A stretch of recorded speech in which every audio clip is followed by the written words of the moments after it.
ভিনির নিষেধাজ্ঞা এড়াতে আপিল করেছে রিয়াল। শুক্রবার রাতে লা লিগা ম্যাচে ভ্যালেন্সিয়ার মাঠে স্বাগতিকদের ২-১ গোলে হারিয়েছে রিয়াল মাদ্রিদ।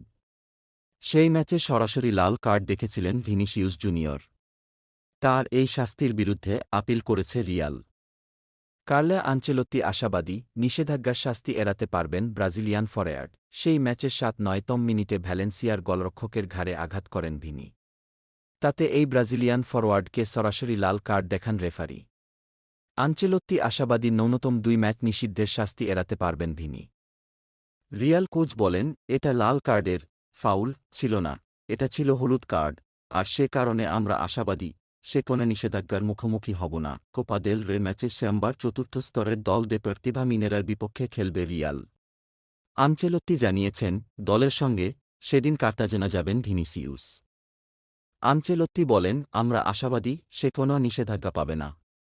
কেবল ২ জন সামনের ম্যাচের জন্য যাবে না, গোলরক্ষক থিবো কর্তোয়া ও ডিফেন্ডার অ্যান্টোনিও রুডিগার। বাকি সবাই এই সফরে যাবে।